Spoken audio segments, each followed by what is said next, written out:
जय श्री राम। बहुत बहुत स्वागत करता हूं आप सभी का एक बार फिर से आपके ही अपने YouTube चैनल पर। मैं पंडित आशीष शर्मा। आज हम बात करेंगे कि वृश्चिक राशि के जातकों के लिए वर्ष 2025 के अंदर आपका लक और आपका करियर कैसा है। क्या आपका लक बेमिसाल होगा? क्या आपका करियर शानदार होगा? लक का फैक्टर किस तरीके का है, आपके करियर का फैक्टर किस तरीके का है, इसके बारे में हम देंगे आपको एक विस्तार से जानकारी। हमारा ये वीडियो चंद्र राशि पर आधारित है, यानी वृश्चिक राशि के जातक इसको देखेंगे। इसके मुख्य पहलू होंगे लक के कारक गुरु और करियर के कारक शनि। वर्ष 2025 में बृहस्पति की पोजीशन आपके लिए कैसी है और 2025 के अंदर शनि की पोजीशन आपकी कैसी है, इस वीडियो के माध्यम से आपको इसकी पूरी जानकारी मिलेगी। अगर आपका वृश्चिक लग्न है और आप इस वीडियो को देखना चाहते हैं तो गुरु या शनि से संबंधित महादशा और अंतरदशा अगर चल रही है तो उसको कंसीडर करें, अदरवाइज इसको राशि के हिसाब से ही देखें। तो आइए शुरू करते हैं आज का बहुत ही खास ये कार्यक्रम कि भाई वृश्चिक राशि के जातकों लक और करियर आपका 2025 में कैसा रहने वाला है। उससे पहले एक ज़रूरी सूचना, स्क्रीन पर हमने आपको एक व्हाट्सएप नंबर स्क्रीन पर डिस्प्ले हुआ है हमारा, वो एक पेड कंसल्टेंसी का नंबर है। अगर आप हॉरोस्कोप दिखाना चाहते हैं, बनवाना चाहते हैं, कुंडली मिलान कराना चाहते हैं, बर्थ टाइम रेक्टिफिकेशन कराना चाहते हैं, सिजेरियन डिलीवरी से बर्थ टाइम निकलवाना चाहते हैं और भी बहुत कुछ ज्योतिष से संबंधित सेवाएं लेना चाहते हैं तो उस नंबर पर संपर्क कर सकते हैं। आइए सबसे पहले शुरुआत करते हैं शनि महाराज से ही कि वर्ष 2025 के अंदर शनि की जो स्थितियाँ जब हम देखते हैं कि जैसे ही शुरू होता है 2025 तो शनि की स्थिति राशि से चौथे घर के अंदर मिलती है और राशि आपकी वृश्चिक है। अब इसमें वृश्चिक राशि को पहला समझना जरूरी है कि यहाँ पर चंद्र नीच होता है और चंद्र अगर वृश्चिक में नीच है तो ये स्थिर राशि, यानी आप स्वभाव से स्थिर हैं, गंभीर हैं, भावुक हैं, ज़्यादा सोचने वाले हैं, ज़्यादा चिंतन करने वाले हैं। आपकी राशि से चौथे घर के अंदर शनि की ढैया के रूप में अभी तक हैं। 29 मार्च तक ये यहाँ यही है, यानी तब तक शनि की ढैया रहेगी। अब चंद्रमा से चौथे घर में अगर शनि आता है तो शनि की ढैया शुरू होती है। चंद्रमा मन है, चंद्रमा आपका नीच का है, उससे चौथे घर में अशुभ ग्रह जाता है तो अवश्य ही चिंतन होगा, अवश्य ही चिंताएं होंगी। वो चिंताएं आपकी खुद की भी चिंताएं हैं, वो चिंताएं आपकी पारिवारिक चिंता, क्योंकि परिवार की सकुशलता चौथे घर में दिखती है। लेकिन शनि क्योंकि चौथे ही भाव में बैठे हैं इसलिए वो इस भाव को इतना खराब नहीं करेंगे। यानी अगर मैंने पिछले वीडियो में भी आपको बताया था कि भाई वृश्चिक राशि के जातकों अगर शनि आपके लिए ढैया देते हैं तो ये ढैया इतने नुकसानप्रद नहीं है। आपकी लाइफ के अंदर अगर कोई भी प्रॉब्लम चल रही है और उसमें आप ये कहें कि मेरे पे ढैया चल रही है, मेरे साथ इसीलिए हो रहा है, तो ये बिल्कुल गलत है। क्योंकि सिर्फ एक ट्रांजिट, सिर्फ एक प्लेनेट की वजह से आपका सब कुछ गड़बड़ नहीं हो सकता। कि चंद्रमा से शनि चौथे घर में, कितनी बार चंद्रमा से शनि चौथे घर में आता है जीवन के अंदर, ट्रांजिट्स होते हैं। लगन से चौथे में आ गया, राशि से आ गया, दशा से आ गया, जरूरी थोड़ी है कि आपका हर बार ऐसे खराब होगा। हो सकता है आपके हॉरोस्कोप में प्रॉब्लम ज़्यादा हो। अब 29 मार्च 2025 को सबसे पहला परिवर्तन वर्ष 2025 में शनि के रूप में होता है। इसको बहुत ज़्यादा बारीकी से समझने की ज़रूरत है। मैंने अपने पिछले वीडियोस में, बहुत सारे वीडियोस में अलग अलग तरीके से बताया है कि भाई जब जब आपकी राशि से पंचम भाव में शनि जैसा अशुभ ग्रह चले, 2.5 वर्ष तक उसी राशि में रहता हो, तो इसको मैं शनि की पनौती कहता हूँ। शास्त्र की माने, क्योंकि कुछ लोगों के कमेंट्स आते हैं। अब कमेंट्स आते हैं और वो कहते हैं कि ये शनि की पनौती ये नहीं होती, शनि की पनौती 7.5 को कहते हैं। आप कोई भी शास्त्र उठा के मेरे पे फ़ोटो भेज देना, मेरे व्हाट्सएप नंबर पे, अगर आपको कहीं भी लिखा हुआ मिल जाए ऐसा, मैं आपको बताता हूँ शास्त्र की सच्चाई क्या है। शनि के 7.5 और ढैया शब्द भी शास्त्रों में नहीं है।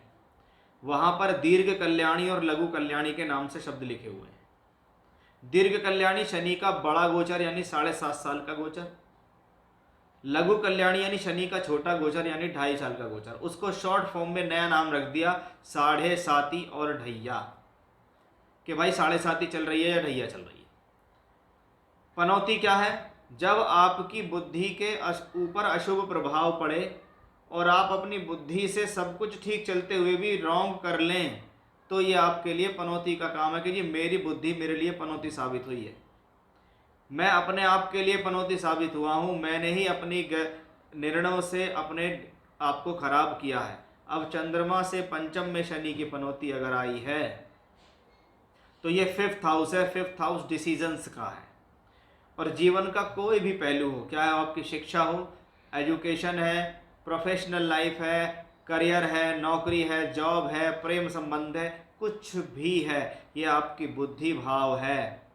इसमें चंद्र से पंचम में शनि चलेगा तो वो चेतावनी देगा कि भाई अपनी ही गलतियों से अपनी एजुकेशन को खराब मत करना, प्रेम संबंधों को खराब मत करना, मैरिड लाइफ को खराब मत करना, क्योंकि शनि स्वभाव में अशुभ है। अशुभ ग्रह का बुद्धि भाव में गोचर शुभ नहीं माना जाता है। अगर आप अपनी बुद्धि को कंट्रोल नहीं कर पाए तो ये पनौती आप पर हावी पड़ेगी। और ये प्रोफेशन का कारक होने के कारण, साथ ही साथ दशम भाव से अष्टम में होने के कारण, इसको कहते हैं प्रोफेशनली डाउनफॉल का संकेत। कि शनि अगर 5th हाउस में है तो वो कहता है कोई चेंज नहीं करो, कोई बदलाव नहीं करो, जो जहाँ जिस स्थितियों पे वर्क करते हो उसको करते रहो, सोच विचार के काम करो, धैर्य से काम करो, जल्दबाजी से बचो। अन्यथा शनि जिस भाव में बैठे हैं उस भाव की प्रॉब्लम तो बढ़ेगी ही, 5वें घर की। जहाँ देखते हैं, अगर वो मैरिज के भाव को देखते हैं तो वैवाहिक संबंधों में प्रॉब्लम, कुटुंब परिवार के लोगों के साथ प्रॉब्लम, आपके डिसीजन से आपकी प्रोफेशनल लाइफ का स्पॉइल होना, आपकी लव लाइफ का ख़राब होना, आपके जीवन में आपके डिसीजन से आपकी समस्याएं होना, ये यहाँ इस शनि के ट्रांजिट से क्लियरली दिखाई देता है। इसलिए शनि के ट्रांजिट को समझना ज़रूरी है। अगर आप उसको समझते हैं तो आप उससे डरेंगे नहीं, अगर आप उससे डरेंगे तो आप कभी भी नहीं समझेंगे। फिर तो कोई भी हॉरोस्कोप कभी भी दिखाएगा, आप उसको कह रहे मेरे तो शनि की वजह से प्रॉब्लम चल रही है, बस सारा ठीकरा उठा के कहीं ना कहीं तो फोड़ना ही है, कहीं ना कहीं तो अपना गुस्सा निकालना ही है। तो भैया ये ट्रांजिट है, ये आपकी पूरी कुंडली का फलित तो नहीं है, लेकिन ये ट्रांजिट, क्योंकि शनि और गुरु अपने आप में बड़े प्लेनेट हैं इसलिए उनके बारे में बताना ज़रूरी है। तो ये बात आप ध्यान रखिएगा। अदरवाइज़ मैंने इससे पहले तुला राशि को शनि की पनौती थी, बहुत से लोगों को वो रिकमेंड किया, बहुत से लोगों के कमेंट्स आए और इंडिविजुअल उन्होंने बताया कि जी मैंने अपनी बुद्धि से नुकसान किया, बाकी मेरे जीवन में सब सही चल रहा था। अब यहाँ पर शनि 3rd लॉर्ड होके पंचम में है, तो बहुत बार मनपसंद पढ़ाई, मनपसंद को कोई कोर्स ज्वाइन करना, या अपने शौक़ को अपनी पढ़ाई बना लेना, या कुछ ऐसी चीज़ अपनी आपकी लाइफ में यहाँ होती दिखाई देगी। 4थे घर का मालिक भी है तो भूमि, जमीन, जायदाद, प्रॉपर्टी के लिए ठीक है, क्योंकि वो केंद्र का मालिक होकर त्रिकोण में बैठा हुआ है। अब इस शनि की समस्या बढ़ सकती है। वो शनि की समस्या कब बढ़ रही है भैया? जब शनि वक्री होंगे। अब प्लेनेट वक्री है। प्लेनेट वक्री क्यों होता है? सूर्य से दूर होने के कारण होता है। जब भी कोई ग्रह सूर्य के पास आता है उसका जो चलने की तरीका, उसका मूवमेंट जो है वो फास्ट हो जाता है, और जब भी कोई ग्रह सूर्य से दूर होता है तो वो स्लो हो जाता है। और स्लो होने के कारण ही गुरु, शनि और मंगल वक्री होते हैं। और वक्री प्लैनेट और ज़्यादा शक्त है, क्योंकि वक्री प्लैनेट को शक्तिशाली कहा गया। वो 5th हाउस में है, कर्म करने की योजनाओं को मजबूत करेगा, मेहनत करने की स्थिति को मजबूत करेगा, आपको जीवन में आगे बढ़ने के लिए साहस देगा। लेकिन अगर वो अष्टम में वक्री है, अष्टम का मतलब क्या है? दशम से अष्टम है, आपके कर्म भाव से अष्टम है। इसलिए आपको इस दौरान जो निर्णय वाली बात मैंने की है उस पर विशेष ध्यान देना होगा। इस दौरान ज़्यादा गड़बड़ हो सकती है। 13 जुलाई से 28 नवंबर के बीच विशेष सावधान रहें। आप अपने करियर पे अपने आप नुकसान ना करें। अपने एजुकेशन, अपने प्रेम संबंध, अपने वैवाहिक संबंध, इन पर विशेष ध्यान रखें, क्योंकि शनि की दृष्टि लगातार पड़ेगी सप्तम भाव पे। तो जिन लोगों का विवाह नहीं हुआ है उनका वैवाहिक संबंधों को बनाने का भी प्रयास यहाँ शनि का रहेगा। लेकिन शनि की पनौती को समझना ज़रूरी है, और शनि की पनौती आपके ऊपर हावी ना हो, इस बात के लिए विशेष ध्यान रखना होगा, क्योंकि ट्रांजिट को समझ गए तो आपका काम हो गया। अब बात करते हैं हम आपके लक फैक्टर के बारे में, और लक फैक्टर को देने वाला प्लैनेट गुरु है। बृहस्पति आपके लिए सप्तम भाव में गोचर करते दिखाई देंगे 14 मई तक, 7th हाउस में रहेंगे। अगर 7वां घर शादी है, विवाह है, पद प्राप्ति है, नौकरी है, व्यापार है, तो वो वहाँ पर एक शुभ ग्रह होकर अच्छा काम कर रहे हैं। क्योंकि वो दूसरे घर के मालिक हैं, इसलिए ये कुटुंब के लिए, धन के लिए शुभ है। क्योंकि वो पंचम भाव के मालिक हैं, इसलिए ये शिक्षा, विद्या, बुद्धि, संतान के लिए शुभ है। ये हमें गुरु से दिखता है। यानी 14 मई तक लक कारक ग्रह गुरु आपके लिए सभी तरीके से सूटेबल हैं। ये प्लैनेट किसी भी तरीके की हानि की स्थिति को यहाँ नहीं दर्शाते हैं। ये प्लैनेट जब तक यहाँ बैठे रहेंगे तब तक की स्थिति यहाँ पॉजिटिव रहेंगी। लेकिन वर्ष 2025 में बृहस्पति बहुत जल्दी में है, अतिचारी अवस्था में है, बहुत जल्दी से गति करेंगे, बहुत जल्दी राशि बदलते दिखाई आपको देंगे। और ये राशि बदलने के कारण इनका पहला परिवर्तन होता है 2025 में, जब शनि पहुंचेंगे आपकी राशि से अष्टम भाव के अंदर। जब जब धन का कारक ग्रह 8वें घर में होता है तो सीधा उसका संबंध 12वें घर पे दृष्टि से बनता है। और मैं हमेशा से कहता हूँ, अगर धन कारक ग्रह 8वें और 12वें में ट्रांजिट कर रहा हो तो भैया अपने धन से संबंधित फैसले सोच समझकर लेने हैं। अपने पैसों को ध्यान रखना है, सोच समझकर पैसा इन्वेस्ट करना है। ज़्यादा परेशानी हो उस पैसे की एफडी करा दो, वो ज़्यादा सुखी रहेगी। क्योंकि ऐसी स्थिति में व्यक्ति गलत डिसीजन से अपने पैसे का लॉस करता है। यहाँ पर शनि 14 मई से लेकर 18 अक्टूबर तक रहेंगे। अब सकारात्मक स्थिति क्या है? धन का स्वामी और धन का कारक दूसरे भाव को, अपने घर को देखता है। यानी ये प्लैनेट किसी भी तरीके से फाइनेंशियली लॉसेस नहीं होने देगा। फाइनेंशियली लॉसेस का मतलब क्या है? आपको लगातार धन के आगमन बनाएगा ये बृहस्पति। आप अपनी ही गलती से अपने पैसे को फंसाते तो बात अलग है। ये चीज़ मैंने शनि में भी समझाई थी, ये चीज़ मैं आपको 8वें गुरु से भी समझा रहा हूँ। इसलिए आपके बहुत सारी चीज़ें आपके डिसीजंस पर डिपेंड होने वाली हैं। क्योंकि वो बृहस्पति पंचमेश होके भी यहाँ बैठा हुआ है, तो क्या है? शिक्षा, विद्या, बुद्धि के लिए अच्छा है, रिसर्च के लिए अच्छा है, शोध के लिए अच्छा है, वेद वेदांग अध्ययन अध्यापन के लिए अच्छा है, संतान के सुख के लिए भी शुभ है। यहाँ से बृहस्पति की दृष्टि पंचम भाव पे पड़ रही है, जो चौथे भाव पे पड़ रही है। यानी ये समय में प्रॉपर्टी परचेज कर सकते हैं आप।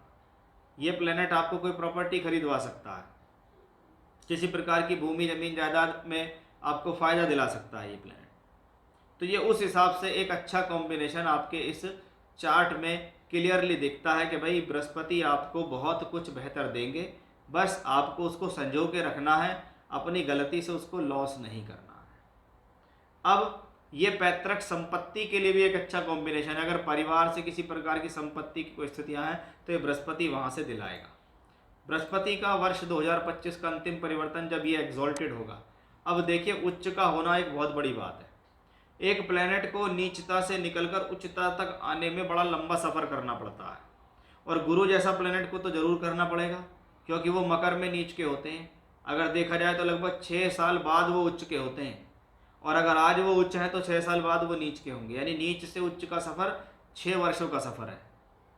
अब ये प्लेनेट आपके लिए धनेश है तो धन के लिए का कारक उच्च, और पंचमेश है तो शिक्षा, विद्या, बुद्धि, संतान का कारक उच्च, भाग्य स्थान में उच्च का हो रहा है। यानी ये समय बहुत बेहतर है। 18 अक्टूबर से 5 दिसंबर कुछ बड़ी और बेहतर अपॉर्चुनिटी आपके हाथ में लग सकती है, क्योंकि वो 9th हाउस में तो आपके भाग्य को चमकाएगा। भाग्य भाव में है तो आपके जीवन में, आपकी प्रोफेशनल लाइफ के अंदर कुछ बेहतरी करने के लिए आएगा।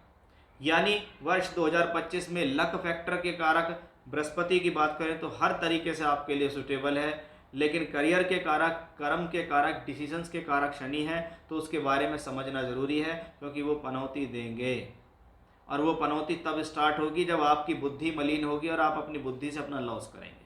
आप देख लेना, 2025 में जब भी आपको लॉस होगा, जब भी आपको प्रॉब्लम्स होंगी, वो आपकी गलतियों की वजह से ही होंगी। तो उसको समझिए और उस पर ध्यान दीजिए। 2025 आपके लिए बहुत बेहतर जाएगा। ये था हमारा आज का विषय कि वृश्चिक राशि के जातकों के लिए 2025 में गुरु और शनि की पोजीशंस लक और करियर के रूप में आपके लिए कैसी है। जय श्री राम।